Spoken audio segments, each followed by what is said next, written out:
क्या आपने कभी सोचा है कि अगर किसी मुआशरे में कोई अखलाकी रहनुमाई या क़ियादत ना हो तो वो कैसा नज़र आएगा? आज हम बाइबल की एक सबसे परेशान कुन कहानी में गोता लगाने जा रहे हैं। ख़ज़ा 19 और 20 में दर्ज वाक़यात एक ऐसे मुआशरे की खौफनाक तस्वीर पेश करते हैं जो अपनी राख हो चुका है। ये कहानी अखलाकी ज़वाल के नताइज और खुदाई क़ियादत की अहमियत के बारे में एक सख्त तंबी के तौर पर काम करती है।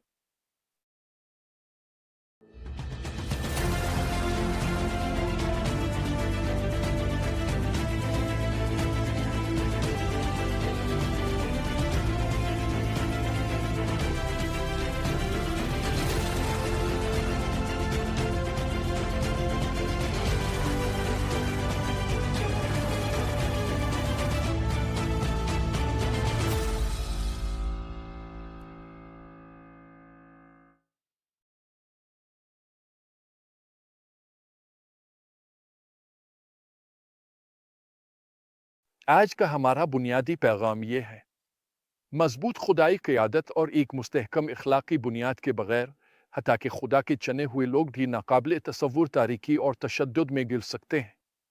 ये कहानी एक जानी पहचानी इबारत से शुरू होती है कि इन दिनों इसराइल का कोई बादशाह न था। क़ज़ा 19 एक। ये जुमला जो किताब क़ज़ा में बार बार दोहराया गया है, इस अखलाकी इंतशार की बुनियाद रखता है जो आगे आने वाला है।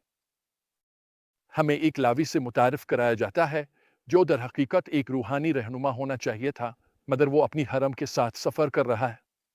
उनका सफ़र एक खौफनाक मोड़ लेता है जब वो बिन्यामीन के कबीले के एक शहर जानिये में पनाह लेने की कोशिश करते हैं। जानिये में पेश आने वाले वाक़यात हैरत अंगेज तौर पर सदविम और उमूरा की कहानी की याद दिलाते हैं। बदकार आदमियों का एक हुजूम इस घर को घेर लेता है जहां लावी ठहरा हुआ है और इससे मुतालबा करता है कि वो उनके हाथों जिनसी ज़्यादती का शिकार हो। एक बुज़दिलाना और काबिल मज़म्मत अमल में लावी अपनी हरम को इस हुजूम के हवाले कर देता है जो पूरी रात उसे ज़्यादती और तशद्दुद का निशाना बनाते। ये औरत इस वहशियाना हमले के नतीजे में जान से हाथ धो बैठती है और लावी का रद्द अमल भी इतना ही परेशान कुन होता है। वो उसके जिस्म के 12 टुकड़े करके उन्हें पूरे इसराइल में भेज देता है। ये हौलनाक अमल इसराइल के दीगर कबाइल को झंझोड़ कर रख देता है। वो सब एक आदमी की तरह इकट्ठे हो जाते हैं। बाइबल कहती है क़ज़ा 21 बाब और पहली आयत, ताका बनियामीन के कबीले से इस जुल्म व सितम का हिसाब ले। ताहम मुजरिमों को हवाले करने के बजाय बनियामीन के कबीले ने अपने ही इसराइली भाइयों के खिलाफ जंग का इंतखाब किया। ये वाक़या गुनाह की फितरत और क़ियादत की अहमियत के बारे में कई अहम सच्चाइयों को बेनकाब करता है। सबसे पहले हम देखते हैं कि किस तरह एक मुआशरा मुनासिब क़ियादत के बगैर तेज़ी से इंतशार का शिकार हो सकता है। ये जुमला बार बार दोहराया जाता है कि इन दिनों इसराइल का कोई बादशाह न था। ये महज एक तारीफ़ी हवाला नहीं बल्कि एक रूहानी तशख़ीस है। खुदाई इख्तियार और रहनुमाई के बगैर लोग तेज़ी से अपनी अखलाकी समत खो देते हैं। दूसरा, ये कहानी अखलाकी नस्बत के ख़तरात को बेनकाब करती है।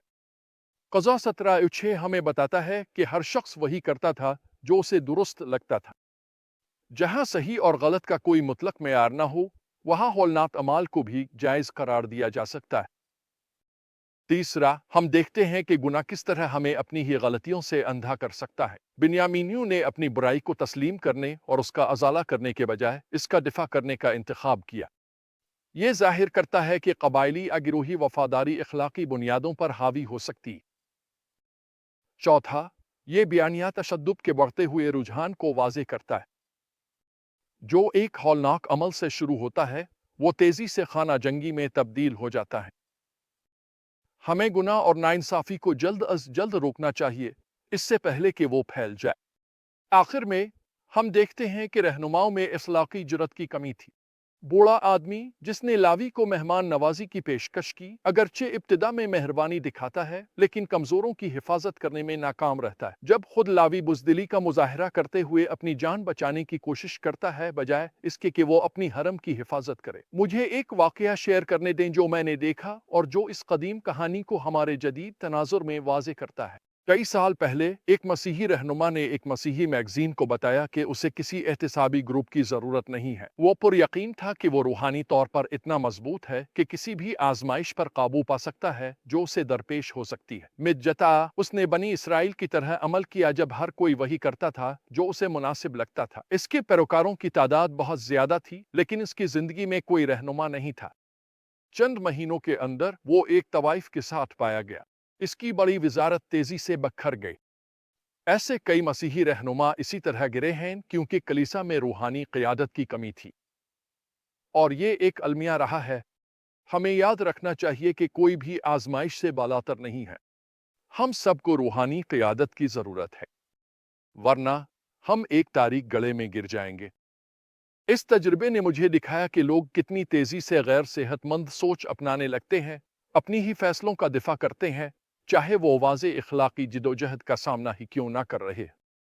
तो हम आज अपनी जिंदगियों में इन सच्चाइयों को कैसे लागू कर सकते हैं? अपनी बरादरियों और कलीसाओं में खुदा परस्त क़यादत की अहमियत को तस्लीम करें। रहनुमाई के ओहदों पर फाइज अफराद की हिमायत करें और उनके लिए दुआ करें। पहला, अपने इखलाकी फैसलों की बुनियाद खुदा के कलाम पर रखें, न कि सकाफती रवायात आज़ाती तरजीहात पर। दूसरा, गलत कामों के खिलाफ खड़े होने के लिए तैयार रहें, चाहे ये मुश्किल हो या गैर मकबूल। इखलाकी जुर्रत ज़रूरी है, ख़ास तौर पर एक ऐसी दुनिया में जो अक्सर सच्चाई के बजाय आराम को तरजीह देती है। और तीसरा, हमारे मुआशरे में इखलाकी ज़वाल की निशानियों से बाखबर रहें और अपनी बरादरियों में नमक और रोशनी बनने के लिए सरगर्मी से काम करें। चौथा, अपनी कलीसाओं और मसीही बरादरियों में जवाबदेही की सकाफत को फ़रोग़ दें। हमें इस काबिल होना चाहिए कि मोहब्बत के साथ गुनाह का सामना करे बजाय इसके कि उसे नज़रअंदाज करें या इसका दिफा करें। जब हम इस मुश्किल हिस्से पर गौर करते हैं, तो आइए याद रखें कि वही खुदा जिसने इसराइल को उसके तारीक तरीन दिनों में रहनुमाई दी, आज भी हमारे साथ है। वो हमें अंधेरे में रोशनी बनने, सच्चाई और इंसाफ के लिए खड़े होने और जुर्रत और हमदर्दी के साथ क़यादत करने के लिए बुलाता है। जामिया की कहानी हमें संजीदगी से ये याद दिलाती है कि अगर खुदा की रहनुमाई ना हो तो हम कितनी पस्ती में जा सकते हैं। लेकिन ये एक अमल की दावत भी है। हम में से हर एक के लिए एक चैलेंज कि हम अपने असर और रसूख के दायरे में ऐसे रहनुमा बनें जो खुदा की मर्जी के मुताबिक हो, जो दूसरों को खुदा की सच्चाई और मोहब्बत की तरफ रहनुमाई करे।